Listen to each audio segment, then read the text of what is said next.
Una teoría muy importante de la ciencia se llama la teoría atómico-molecular.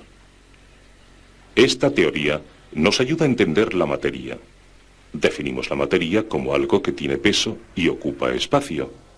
La teoría atómico-molecular puede, por ejemplo, explicar por qué se enciende un fósforo, por qué son compactos los sólidos, por qué fluyen los líquidos, por qué se esparcen los gases en todas direcciones. La teoría también explica que casi toda la materia está compuesta de diminutas partículas llamadas átomos y de grupos de átomos llamados moléculas. La teoría atómico-molecular es más que una simple teoría. En realidad, integra miles de teorías, cada una proporcionando alguna prueba para apoyar la teoría total. Utilizaremos una serie de demostraciones para presentar pruebas indirectas de tres partes importantes de la teoría atómico-molecular. La primera parte dice que las moléculas que componen casi toda la materia, además de ser muy pequeñas, se mueven muy rápidamente. La segunda dice que podemos predecir cómo se unirán los átomos para formar moléculas.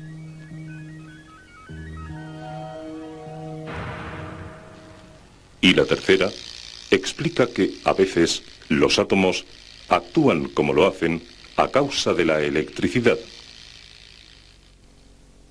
Esto es lo que muchos imaginan cuando oyen la palabra molécula, una colección de pelotitas de colores brillantes, unidas de cierto modo, cada una representando un átomo.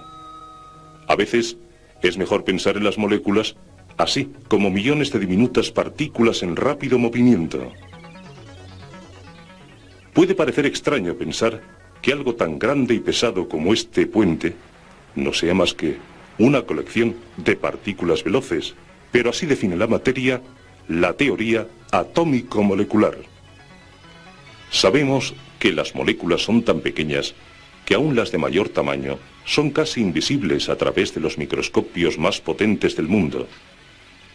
No podemos ver las moléculas que hay en el puente, pero podemos ver pruebas indirectas de que todo lo que nos rodea está compuesto de diminutas partículas veloces. Y esta máquina nos dará nuestra primera prueba. Esto es un pistón que puede moverse verticalmente. Debajo del pistón hay balines. Si encendemos este motor y hacemos que el pistón toque esta pieza que vibra, los balines saltarán. El continuo golpear de estos pequeñísimos balines sostiene arriba el pistón. Si ponemos una pesa sobre el pistón, este baja un poco, pero los balines siguen sosteniéndolo.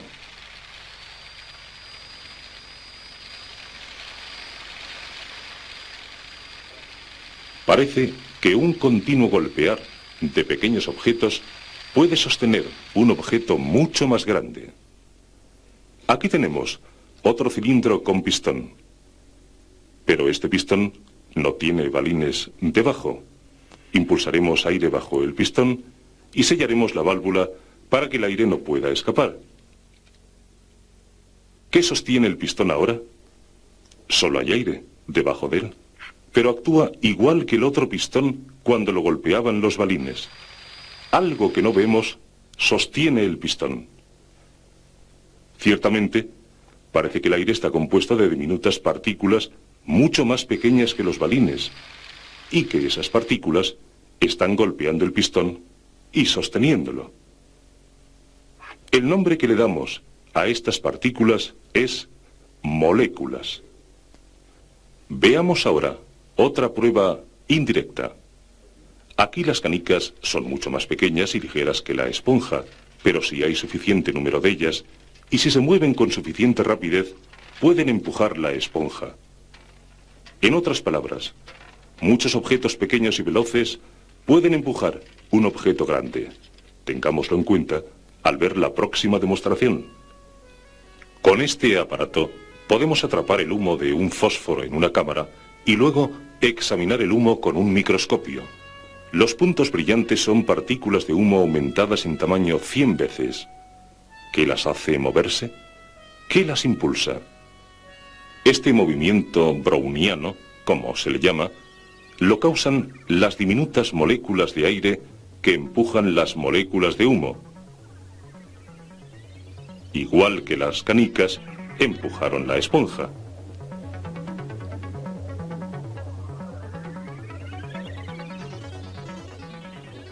El movimiento de las partículas de humo constituye una prueba indirecta de que el aire está compuesto de moléculas.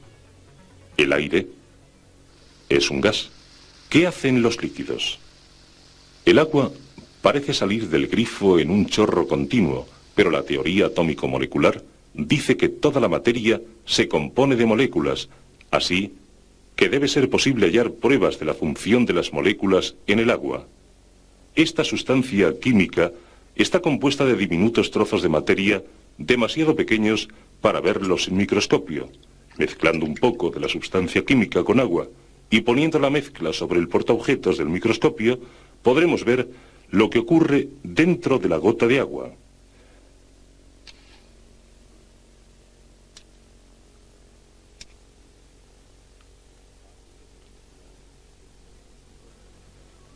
Aquí lo tenemos otra vez, el movimiento browniano. Algo empuja los trozos de la sustancia química. El agua también parece estar compuesta de moléculas, y aquí empujan los trozos de la sustancia química, del mismo modo en que las moléculas de aire empujaban antes las partículas de humo. Con los cilindros y los dos ejemplos de movimiento browniano, hemos visto algunas pruebas de que la materia se compone de diminutas partículas veloces llamadas moléculas. Sigamos con nuestro segundo punto. Cuando miramos un edificio alto, sabemos que algo tan alto y tan complejo no surgió simplemente del pavimento, sin planificación. Antes de que pueda empezar la construcción, los planos tardan años en completarse. Los planos son los que determinan dónde se colocará cada puerta, ventana o viga. La molécula es tan compleja como cualquier edificio. Las moléculas están hechas de átomos y hay una especie de plano natural que determina cómo se unirán los átomos para formar una molécula. Esto es lo que queremos decir al hablar de que los átomos se unen en combinaciones constantes y predecibles. Veamos alguna prueba indirecta de esto. Este cristal, llamado calcita, es sólido y muy duro. Pero veamos algo extraño.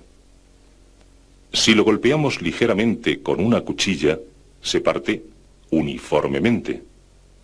Para entender por qué esto es importante, veamos este modelo atómico de un cristal parecido. El modelo atómico es un modo de presentar la disposición de los átomos de este cristal. Cada una de las bolas representa un átomo y las varillas representan las fuerzas que mantienen los átomos unidos en grupos. ¿Por qué creemos que los átomos de este cristal están colocados así? Recordemos lo que pasó cuando partimos el cristal. Se partió a lo largo de filas rectas de átomos. Así.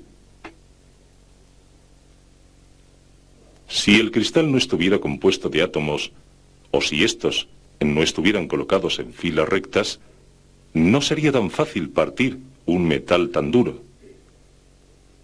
Parece existir alguna especie de plan o patrón que determina cómo se organizan los átomos del cristal.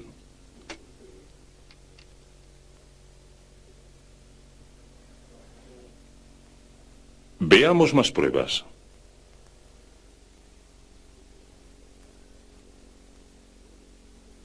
Estas puntas de lanza de pedernal fueron hechas por los hombres hace miles de años. Vemos lo afiladas que son, y qué limpios y finos son sus filos. Las puntas fueron hechas rebajando el pedernal con piedras y pedazos de hueso.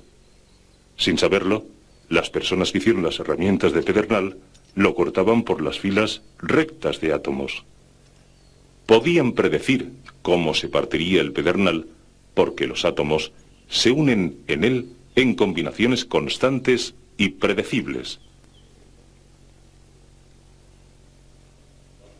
Podemos hallar más pruebas indirectas de la estructura de los átomos en combinaciones predecibles si observamos el crecimiento de los cristales. Este polvo cristalino se derrite fácilmente y al enfriarse podemos ver los cristales que crecen en él. ¿Qué hace crecer los cristales?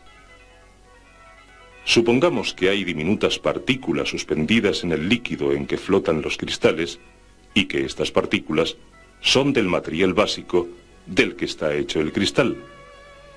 Estas partículas se unen al cristal para hacerlo crecer. Las partículas tienen que unirse en filas rectas porque las aristas del cristal permanecen rectas. Estas partículas son átomos, uniéndose en combinaciones constantes y predecibles. La calcita, las herramientas de pedernal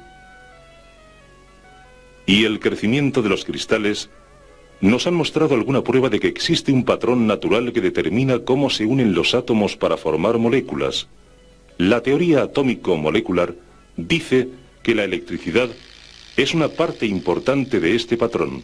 Veamos la comprobación. Estas dos barras están hechas de plomo. Están conectadas a una batería. Las limaduras adheridas a una de las barras son plomo también. Veamos lo que ocurre cuando invertimos los cables de la batería. Aceleremos la cámara. El plomo está desapareciendo de una barra y reapareciendo en la otra, pero ¿vemos el plomo moverse de una barra a la otra? Si volvemos a invertir los cables, el plomo regresa. Son los átomos de plomo que se mueven de barra a barra, controlados por la electricidad. Veamos otro ejemplo. Este aparato es parecido al que hemos visto antes. Se conecta un cable de cada batería a uno de estos tubos, y cada uno de los tubos se llena de agua.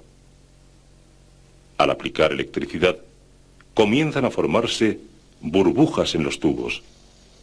Parece que estamos haciendo un gas. Pero, ¿es de una sola clase? Veamos. Usaremos otro tubo para atrapar un poco de este gas. Si ponemos una chispa encendida en el tubo, se enciende en llamas. Ahora, si intentamos lo mismo con gas del otro tubo, este gas no se enciende. Los dos gases de los dos tubos son muy diferentes. Otros experimentos nos mostrarían que el gas de este tubo es oxígeno y el del otro es hidrógeno. La electricidad de las baterías hace que los átomos de oxígeno y de hidrógeno se liberen del agua en sus formas puras. Esto constituye una buena prueba de que la electricidad juega un importante papel en la dirección de la conducta de los átomos. La electricidad es sin duda una parte importante de la pauta para formar moléculas. La teoría atómico-molecular ha resistido la prueba del tiempo porque explica de una manera sencilla y directa muchas cosas que observamos. Solo hemos visto pruebas de una pequeñísima parte de la teoría y sin duda más adelante necesitaremos nuevas pruebas de este campo, porque la teoría crece y cambia según la utilizamos. Vamos demostrando o descartando partes de ella, o la enriquecemos en nuestra búsqueda de una mayor y más exacta comprensión de la estructura de todas las cosas del universo.